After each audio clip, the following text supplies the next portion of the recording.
E aí, pessoal? Bem-vindos a esta nossa nova análise visual.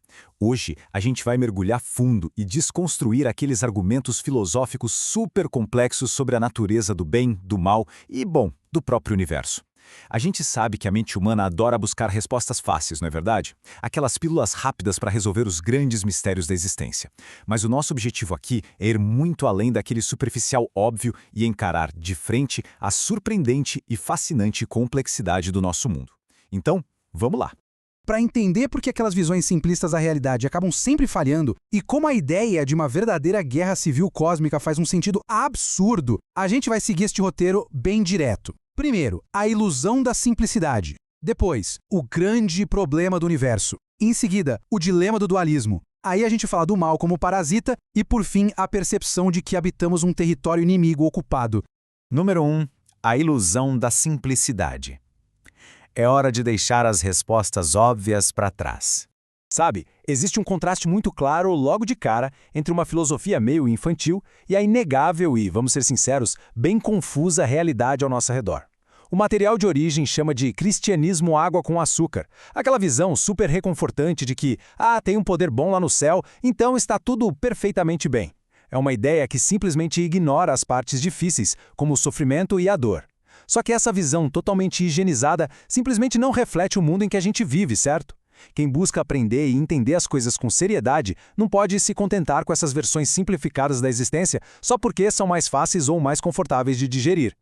Para colocar isso em perspectiva, até mesmo uma coisa incrivelmente banal, tipo sentar uma mesa de madeira, é na verdade um evento cheio de complicações científicas. Aparentemente, a mesa é só uma superfície sólida e plana, não é? Mas a física moderna entra em cena e demonstra que ela é, na real, um aglomerado vibrante de átomos, e a maior parte disso é puro espaço vazio. A nossa própria percepção visual envolve ondas de luz e materiais, nervos ópticos super finos e o nosso cérebro trabalhando sem parar para traduzir tudo isso em uma imagem. O que parece ser 100% simples na superfície esconde um mar de mistérios formidáveis. Então pensa bem, se a matéria comum do dia a dia já é absurdamente complexa, seria um baita erro lógico esperar que as grandes e profundas verdades do universo pudessem ser resumidas em um par de frases de efeito. E olha só, a mesma lógica se aplica ao próprio espaço sideral. Ele é profundamente bizarro e desorganizado. A astronomia nos mostra planetas com tamanhos totalmente aleatórios, distâncias super irregulares entre eles, alguns não têm lua nenhuma, outros têm dezenas, e tem até um que possui anéis de gelo. Literalmente, a realidade não está nem aí para o nosso desejo humano por uma simetria perfeitinha. E como o autor do texto base argumenta de um jeito brilhante, é justamente essa complexidade estranha que muitas vezes confirma a veracidade das grandes teorias cósmicas. Afinal de contas, a mente humana jamais teria inventado algo tão esquisito assim de propósito, só para tentar fazer o universo parecer arrumadinho. E reconhecer que a realidade é esse baita quebra-cabeça complexo e um tanto bizarro levanta uma questão essencial para nós. Se a gente descartar de vez as respostas fáceis e confortáveis, qual é, afinal, o grande problema filosófico que a gente precisa resolver ao olhar para o mundo de forma totalmente realista?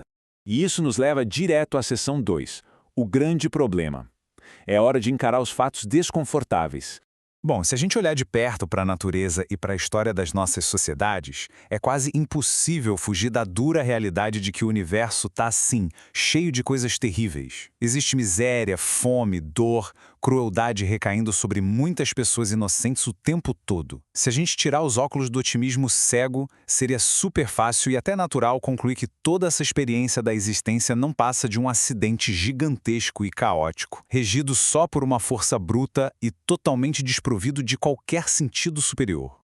Mas aí entra o nosso grande paradoxo. Presta muita atenção nisso. A nossa existência, de fato, ocorre em um universo aparentemente caótico e corrompido. Só que nós possuímos a consciência moral necessária para julgar que tudo isso está completamente errado. É crucial refletir sobre o peso disso. Quer dizer, se o universo fosse inteiramente um lugar mau e sem sentido, da onde exatamente teria surgido a nossa ideia do que é justo? Da onde vem esse nosso conceito de sentido? Se a humanidade fosse apenas uma engrenagem acidental dentro de um sistema puramente sombrio, a gente não deveria sequer perceber que falta um sentido. É aquela velha história. Um peixe não se sente molhado porque a água é literalmente todo o mundo dele. Então, essa nossa forte indignação contra a crueldade sugere, quase que implorando, que existe um padrão externo aí, um eco de algo que deveria ser essencialmente bom e justo. Certo, avançando para a seção 3, o dilema do dualismo, a ilusão das forças equivalentes. Para tentar resolver todo esse paradoxo, existe uma alternativa filosófica que atrai muita gente, que é o famoso dualismo. E o dualismo tem uma abordagem bem direta e até corajosa na superfície. Basicamente, ele sugere a realidade de uma guerra eterna entre duas forças que são completamente independentes e atemporais. Uma força puramente boa lutando contra uma força puramente má. É uma visão muito dramática, onde o universo vira um verdadeiro campo de batalha cósmico. O ponto-chave dessa teoria é que nenhuma dessas entidades criou a outra. O dualismo tenta explicar a presença constante do mal, dizendo que a maldade é um poder original, primitivo e 100% autônomo, com exatamente o mesmo peso e autoridade que a bondade. Só que tem um enorme detalhe aqui. Se ambos os poderes são eternos e totalmente independentes, cada um deles defende de forma genuína que os seus próprios valores são os corretos. O poder que a gente chama de bom apoia coisas como a misericórdia e o amor. Já o poder que a gente chama de mal apoia o ódio e a crueldade. Na mente infinita de cada uma dessas forças absolutas, elas se veem como as únicas donas da razão universal. E no modelo rigoroso do dualismo puro, simplesmente não existe um juiz independente. Não tem nenhum árbitro superior para intervir, bater o martelo e dar um veredito definitivo. E é exatamente a ausência desse juiz que levanta uma questão super profunda. A grande pergunta é, escolher se aliar ao bem em vez do mal seria apenas uma preferência biológica da nossa espécie? Ou o mal está objetivamente, factualmente errado, não importa a nossa opinião? Pensa bem. Se essas duas forças têm exatamente a mesma autoridade e nasceram juntas, chamar uma de boa e outra de má seria tipo debater se cerveja é moralmente melhor que cidra. Seria só uma questão de paladar, de gosto pessoal. Mas se a gente sente que a bondade realmente aponta para um caminho verdadeiro e definitivo para todos, bom, aí a teoria do dualismo perfeito começa a apresentar rachaduras seríssimas. O segredo para desfazer essa complexidade toda é bem simples de entender. No exato instante em que a gente afirma que um dos lados dessa batalha está objetivamente errado, a gente matematicamente introduz a necessidade de uma fita métrica infalível atuando ali como mediadora. Ou seja, para que a nossa mente possa auditar esse confronto e atestar com certeza, ok, a luz é o caminho certo e a sombra está errada, precisa emergir uma balança absoluta acima de tudo isso, algo que defina o certo e o errado puros. E já que existe, ou precisa existir, essa balança moral julgando e avaliando essas duas forças, a gente deduz logicamente que nenhuma das duas ocupa o trono absoluto da realidade. Aquele padrão supremo, aquela fita métrica que mede as ações de ambas, esse seria o verdadeiro e definitivo Deus. Ele é a própria fonte dessa lei moral intocável. Então, a força cósmica que se alinha a essa lei, a gente chama de bem, e a força que se rebela e a quebra, a gente chama de mal. Isso destrói de vez a ideia do dualismo perfeito. A nossa própria razão exige que exista um árbitro único, soberano, pairando acima das batalhas do nosso universo. O que nos traz direto para a seção 4. O mal como parasita, a total dependência das trevas. Sabe, quando a gente observa os comportamentos mais sombrios da nossa história, a gente percebe algo muito interessante. A crueldade quase sempre orbita em torno de uma busca desesperada por coisas como prazer, dinheiro, poder ou segurança. O grande lance é que é super possível alguém agir com base na bondade pura e desinteressada, certo? A gente vê muito isso. Porém, não existe maldade pura e desinteressada. Praticamente ninguém faz o mal simplesmente porque acordou com vontade de ser destrutivo por esporte. Até mesmo o pior tirano ou aquele sádico mais perverso oprime os outros para tentar obter alguma forma, mesmo que distorcida, de prazer ou de poder. E lá no fundo, na raiz, prazer, poder e segurança são coisas inerentemente boas. Elas só estão sendo buscadas do jeito totalmente errado ou com uma intensidade fora do normal. Isso ilustra de um jeito genial que o mal por si só é completamente vazio. Ele não tem a capacidade de criar absolutamente nada do zero. O mal age literalmente como um parasita, roubando os atributos que foram criados e estruturados pela bondade. Pensa nesse processo lógico de 3 passos. Primeiro, a existência, a inteligência e a vontade são criadas.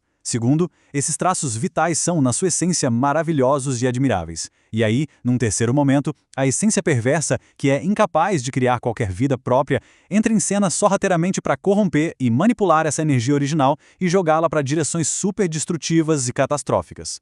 Então, o ponto central de toda essa explicação sobre a origem das coisas ruins está perfeitamente encapsulado nesta frase: a maldade não passa de bondade corrompida. Isso expõe demais a fraqueza daquele antagonista cósmico, revelando sua autêntica cara de entidade dependente e subalterna.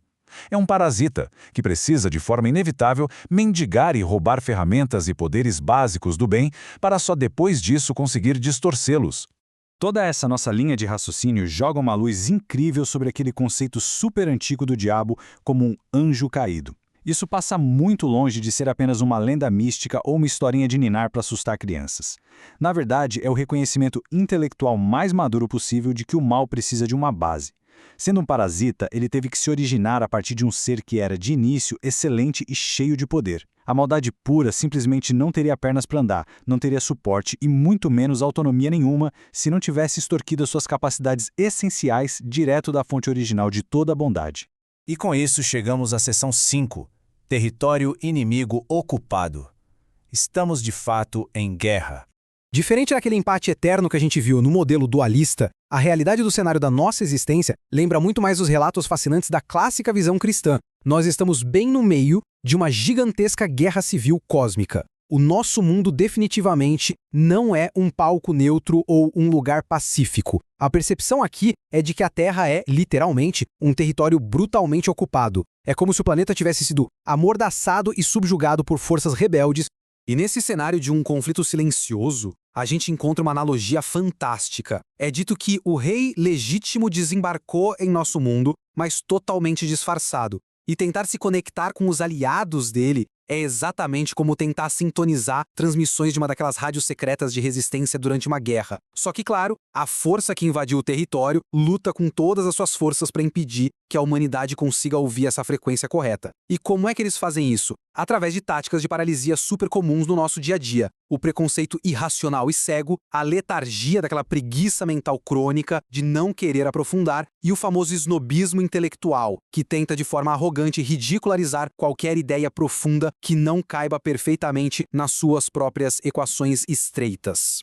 E para a gente fechar esta nossa grande exploração pelos labirintos da filosofia de hoje, a pergunta final que deve ficar ecoando de forma inescapável na mente de quem quer analisar o mundo de forma desperta é esta: existe, de verdade, a coragem e a prontidão necessárias para tentar sintonizar essa rádio secreta do rei legítimo? Fazer isso é basicamente abraçar uma insurreição luminosa contra o comodismo. Exige muita coragem para destruir todas aquelas ilusões confortáveis lá do início. E, acima de qualquer outra coisa, exige encarar de forma destemida a dura, mas inegável realidade de que nós vivemos em um território inimigo ocupado. A escolha de dar o play e ouvir essa transmissão de resistência pertence inteiramente a cada um. Muito obrigado por acompanhar e a gente se vê na nossa próxima análise.